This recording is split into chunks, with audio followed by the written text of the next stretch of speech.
হ্যাম্বিস kitchen থেকে আপনাদের সবাইকে স্বাগতম জানাইছি। আজকে আপনাদেরকে তৈরি করে দেখাবো লাউয়ের পায়েস। এরকম আমি লাউ ছিলিয়ে টুকরা করে কেটে নিয়ে নিচ্ছি। এখন আমি গ্রেটার দিয়ে গ্রেট করে নেব, লাউয়ের পায়েস বানিয়ে নেব। এইভাবে গ্রেটার দিয়ে গ্রেট করে নিয়ে নিয়েছি।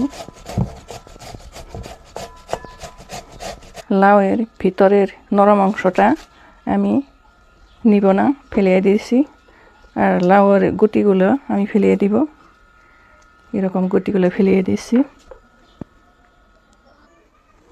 আমার লাউগুলো গ্রেটার দিয়ে গ্রেট করা হয়ে গেছে। এরকম ভিতরের অংশের মধ্যে গুটি থাকা এইগুলো আমি নেই আর গুটিগুলোও বেঁচে রাখছি, এগুলো ফেলিয়ে দিব। এখন আমার লাউগুলো গ্রেটার দিয়ে গ্রেট করা হয়ে গেছে। এই কাপের 2 কাপ হয়েছে।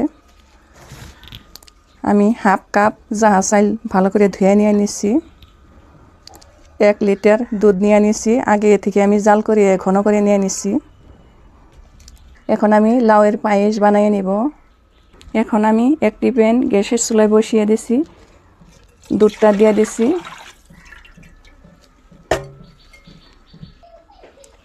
লাউটা দিয়ে দিছি,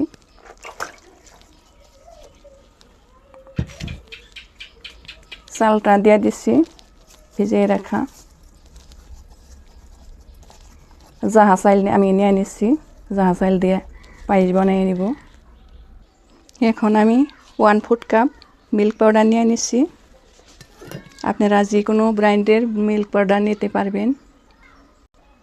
অল্প দুধ দিয়ে আমি গুলিয়ে দিয়ে দিব। মিল্ক পাউডারটা দিলে টেস্টটা অনেক গুণে বেড়ে যাবে। লাউয়ে যে পানি থাকে, পানি ছেড়ে দিবে। মিল্ক পাউডার দিলে দুধটা ঘন হয়ে যাবে। এখন আমি মিল্ক পাউডারটা দিয়ে দিচ্ছি পায়েসের মধ্যে। এখন গ্যাসটা অন করে দিচ্ছি, জাল করে নিব আর নেড়ে চেড়ে নিব। এখন আমি অল্প লবণ দিয়ে দিচ্ছি। এখন আমি 1/4 কাপ কাজু বাদাম এরকম মিনি মেশিন দিয়ে আমি কুচি করে নিয়ে নিচ্ছি।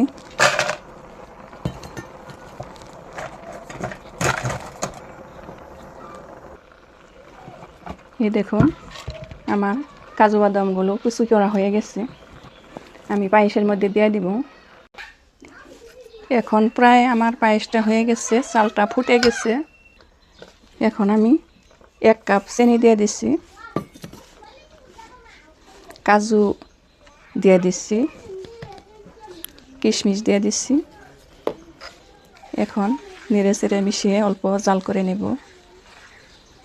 চিনিটা দিলে অল্প পানি ছেড়ে দিবে। এখন আমার পায়েসটা হয়ে গেছে, লাউয়ের পায়েসটা। এখন আমি নামিয়ে নিচ্ছি, গ্যাসটা অফ করে দিচ্ছি। এখন একটি সার্ভিসিং ডিশে আমি পরিবেশন করব। দেখুন কত সুন্দরভাবে আমার লাউয়ের পায়েসটা হয়ে গেল। এখন অল্প কাজু ছড়িয়ে দিচ্ছি উপরে দিয়ে, কাজু দিয়ে গার্নিশ করে দিচ্ছি। এখন উপরে কয়েকটি কিশমিশ দিয়ে সাজিয়ে দিচ্ছি। দেখুন কত সুন্দরভাবে আমার লাউয়ের পায়েসটা হয়ে গেল। এই পায়েসটি ঠান্ডা করে ফ্রিজে রেখে খেলে এই গরমের মধ্যে মন প্রাণ কলিজা সবই ঠান্ডা হয়ে যাবে।